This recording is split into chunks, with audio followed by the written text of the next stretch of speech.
Меньше работать, больше получать.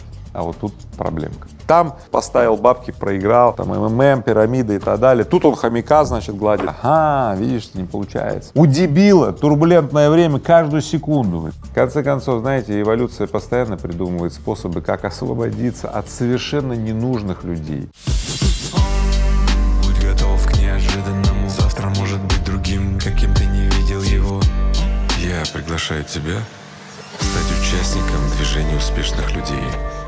Вы наверняка слышали про новую игру Clicker Hamster Combat. Пользователям обещают легкий заработок всего лишь за кликание на хомяка. Как вы к этому относитесь? Ну, я отношусь к этому как к очередной приколюхе. А в чем суть этого Hamster Combat? Тебе обещают, значит, что ты, если в приложении вот этого Hamster Combat будешь гладить хомяка по пузу и кликать, да, то ты получаешь такие игровые монетки, которые якобы когда-то превратятся в какие-то коины, и ты на них сможешь купить что-то, да. Ну и на это подсаживаются дети, взрослые, старики, все.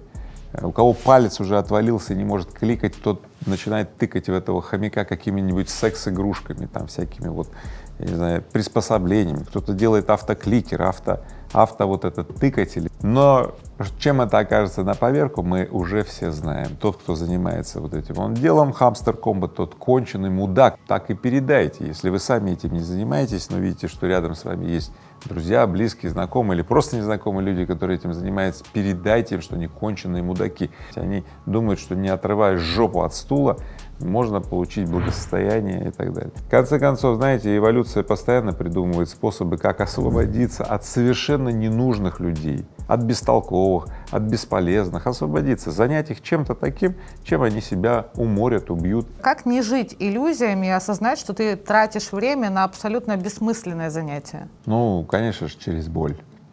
Если ты не впустил учение о процветающей жизни в себя заранее, да, то это учение придет в тебя, но через боль, через то состояние, когда ты, идеализируя какой-то там сценарий, да, так увлечен им, что тебе, ну, напихали, короче, ты повелся на что-то, да. Ну, кстати, на этом основаны все вот эти разводки и все вот эти вот, ну, скажем так, мошенничества.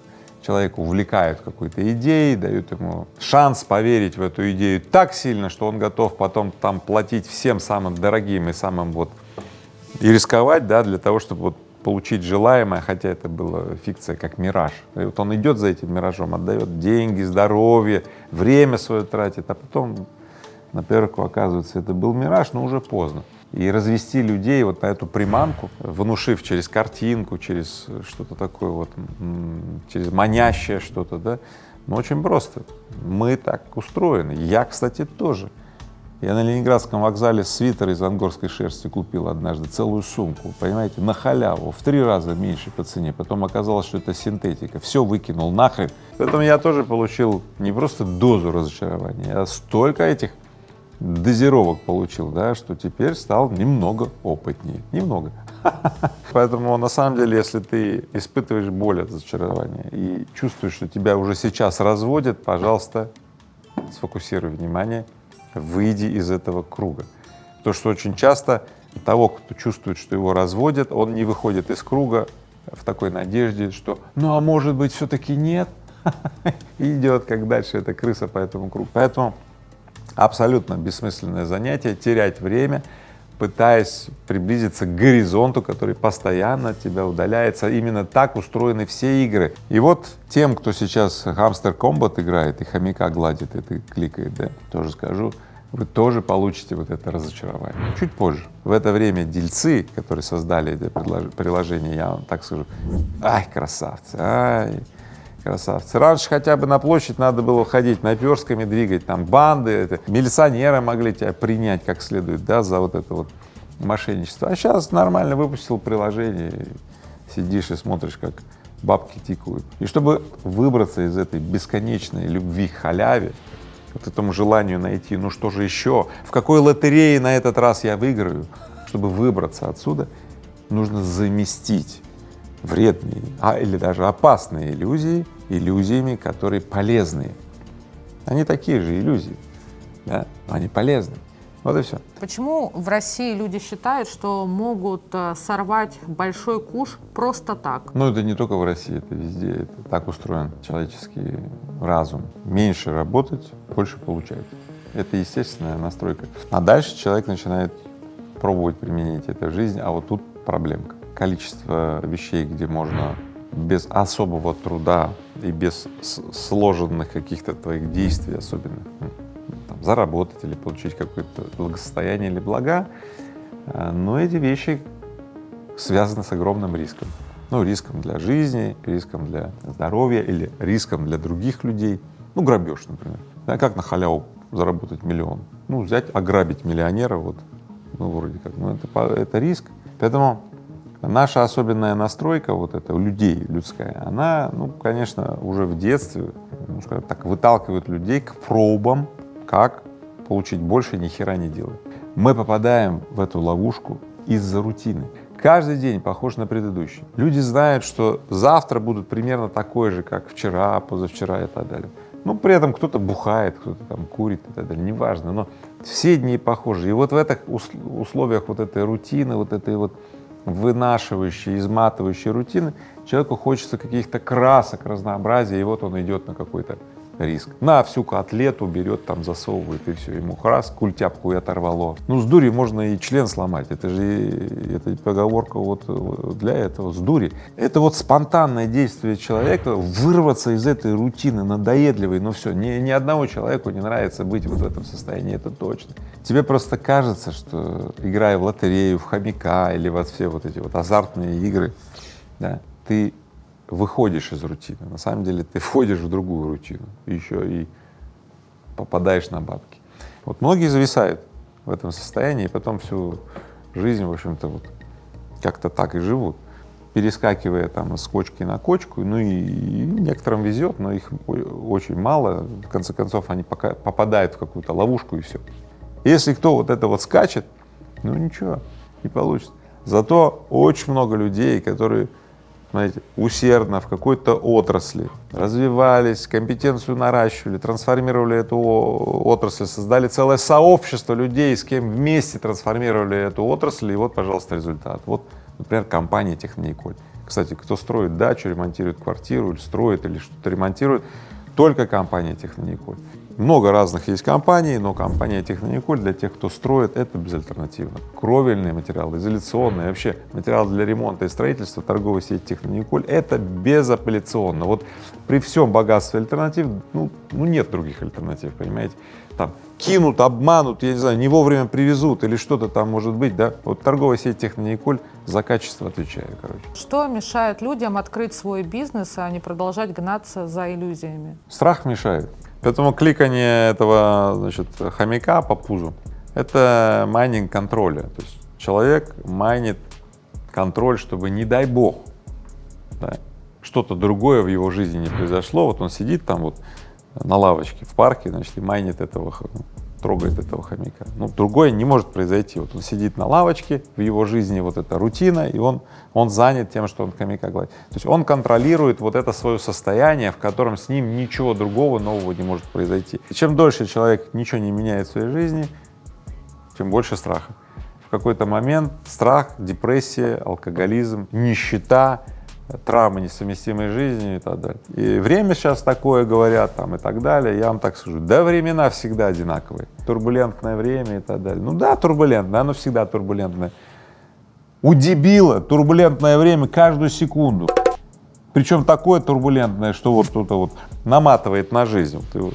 Его на жизнь наматывает. Не он управляет жизнью, своим телом это. Ну нет, он просто на него все влияет, понимаешь? Пришел кто-то, ему продал какую-то иллюзию, все, на него это повлияло и так далее. Понимаете, человека, который не взял в руки свое тело, ум и сердце, не сам использует свое тело, ум и сердце, да, ну так его постоянно мотает. Почему? Ну по кочану, потому что другие постоянно его приглашают в свои игры, а он постоянно ходит в них и пробует.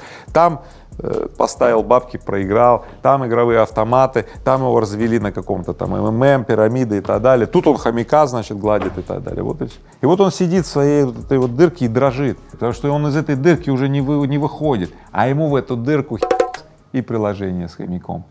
Ха! Сиди в дырке, хомяка кликай, но только 3 дня бесплатно, а потом за деньги.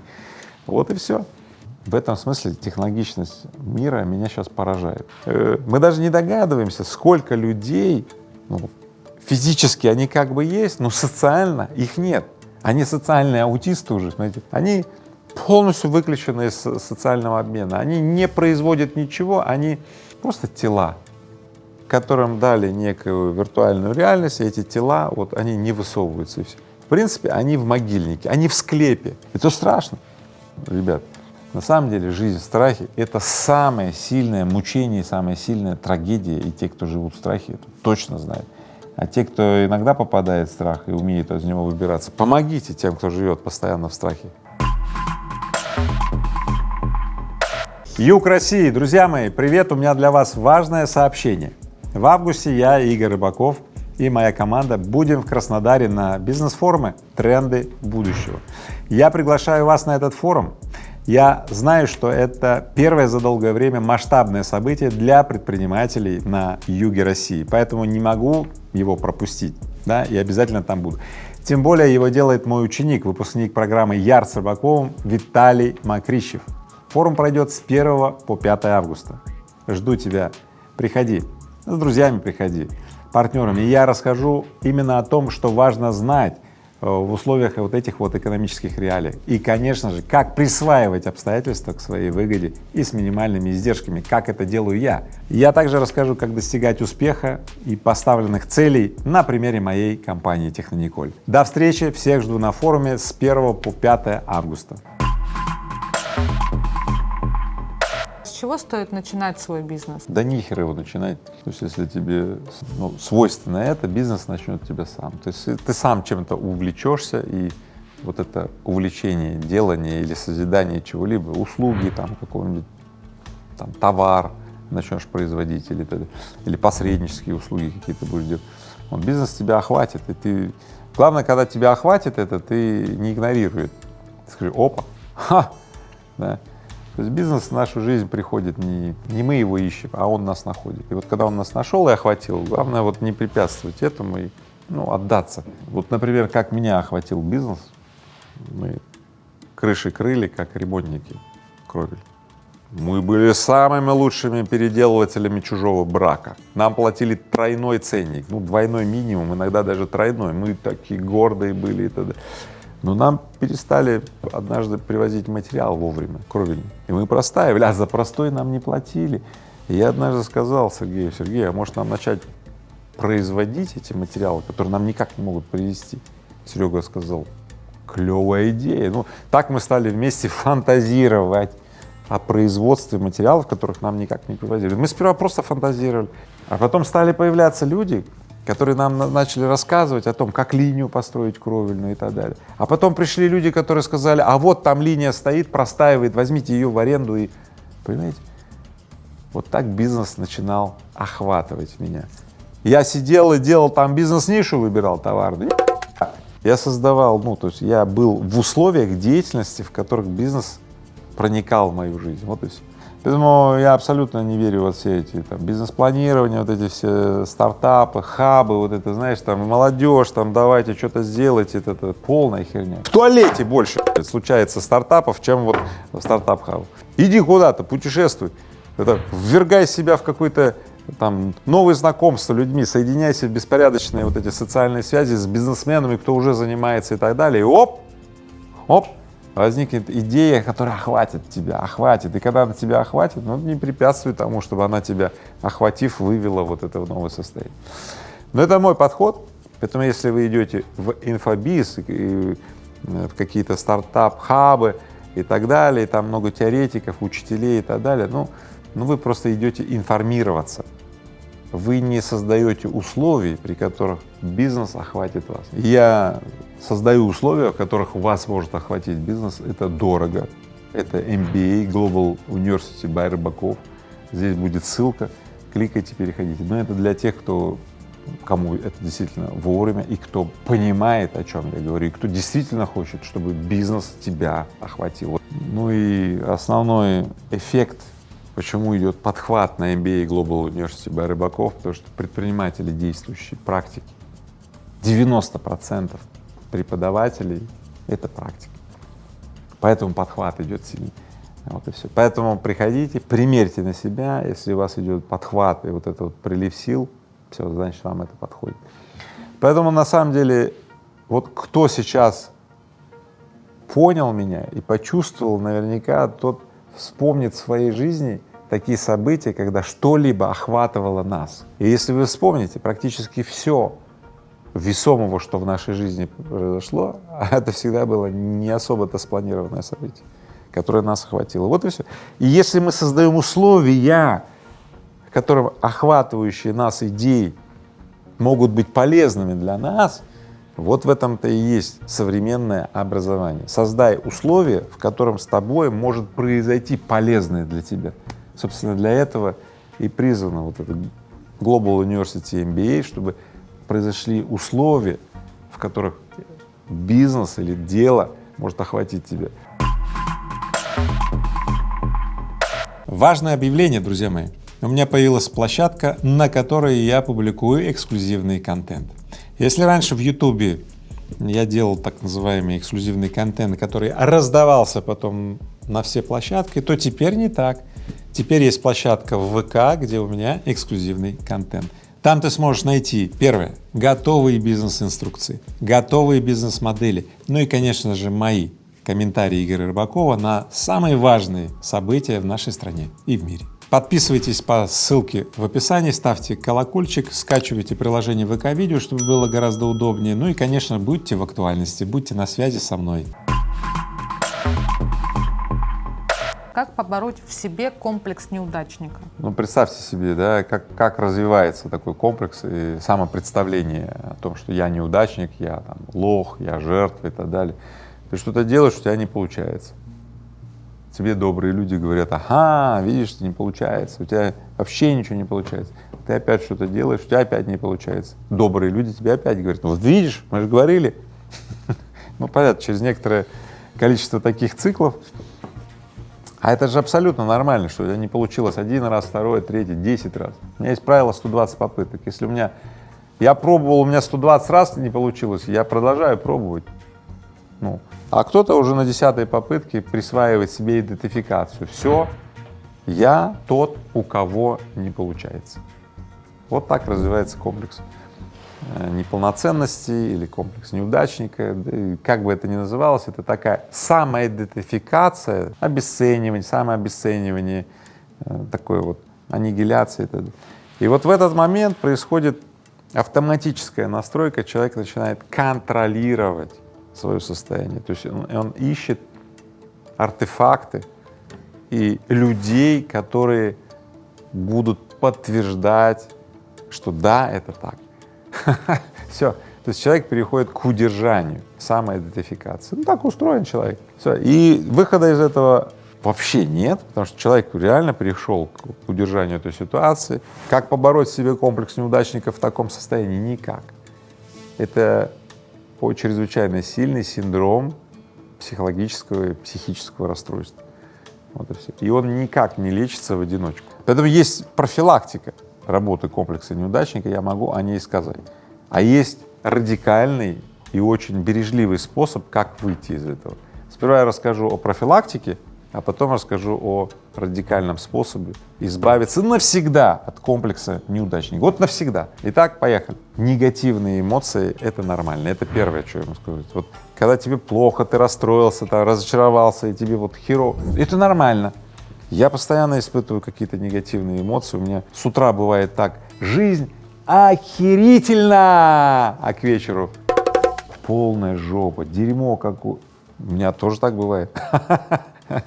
В этот момент, когда полная жопа, я не накладываю на себя руки. И когда они приходят ко мне вечером, я такой: привет, негативные эмоции, я беру вас в свою коллекцию и так далее, все. Даже когда я испытываю боль и так далее, я беру в свою коллекцию, потому что это я живой человек, и это нормально, все. Я тебе рекомендую тоже пользоваться этим пунктом номер 1. Присваивать негативные эмоции, потому что это ты, потому что мы люди, мы чувствуем негативные эмоции, это нормально, это раз. Второе. Выбери правильное окружение и конфигурацию людей вокруг тебя. Ну, слушайте, оно будет подтверждать либо твою негативную эмоцию, и ты будешь в ней продолжать пребывать, либо твое окружение или конфигурация людей вокруг тебя будут, ну, делать так, чтобы ты почувствовал другую эмоцию. То есть они не будут тебя хейтить, троллить за то, что ты, например, испытываешь негативную эмоцию, они скажут, ну вот как я сейчас сказал в пункте номер 1, это нормально, слушай, ну, он расскажет свою историю, как у него было, поддержит тебя, да, а потом скажет, слушай, ну вот могу поделиться, я вот уже выбрался из этого состояния, и рассказать свою историю, как выбрался, и все. Это вдохновит тебя на то, что ты не станешь пребывать в негативные эмоции, и ты испытаешь и другие эмоции. Вот так возникает исцеление. Третье. Обязательно составь список, чем ты владеешь, что у тебя есть. Однажды задал сыну такой вопрос, и он мне полчаса рассказывал, чего у него нет, потому что он в школе, ему ставили, ну, не очень высокие оценки, и он говорил, вот этого у меня нет, вот это нет, а еще по литературе, а еще по… И он мне перечислил целый такой список.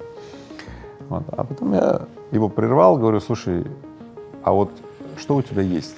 И он так задумался и говорит, у меня ничего нет. Я говорю, ну давай вот. Я говорю, вот ты сидишь за компьютером 4 часа и вот можешь прям настолько настойчиво сидеть, что тебя зовут ужинать, а ты не приходишь, ты вот завис за компьютером. Ведь так? Он говорит, ну да. Так я говорю, смотри, ведь в этот момент ты точно знаешь, ты уверен, ты сосредоточен на том, что ты делаешь, и ты точно знаешь, что вот это твое дело, и ты это делаешь, значит, у тебя есть уверенность.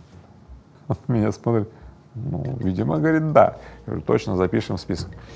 Итак, те моменты, которые негативно оценены социумом, я попереворачивал, и мой сын взял в анклав, что у него есть. Оказалось, он уверен, избирателен и много чего еще. Так вот, получив этот список, он его повесил на стенку.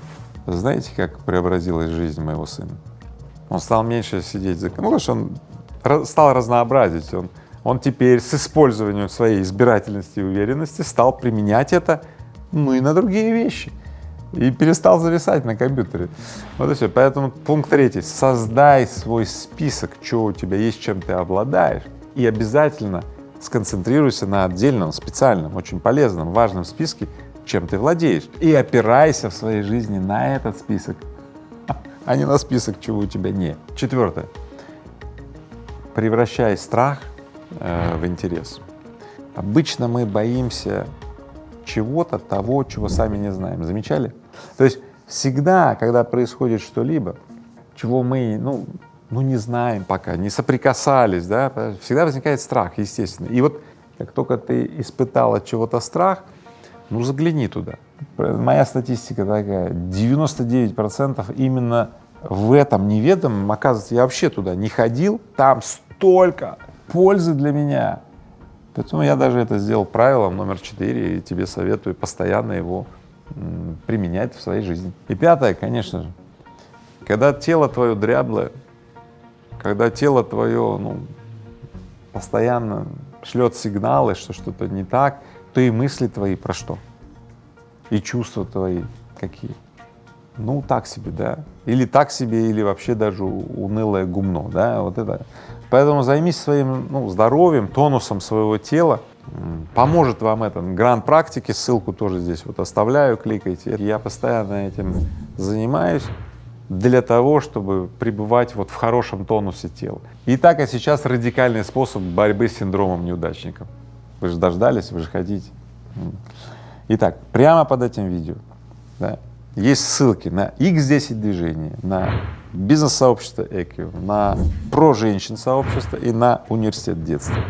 Это 4 радикальных способа обрести свое питающее окружение. Вот проходи по этим ссылкам, по интуиции пойми, какое сообщество тебе наилучшим образом подходит, и обрети своих людей. А можешь во всех этих сообществах найти много своих людей. Это и есть радикальный способ избавиться от синдрома неудачника. Ну и, конечно же, давайте вместе размножать хорошее, и пусть плохому места просто не останется.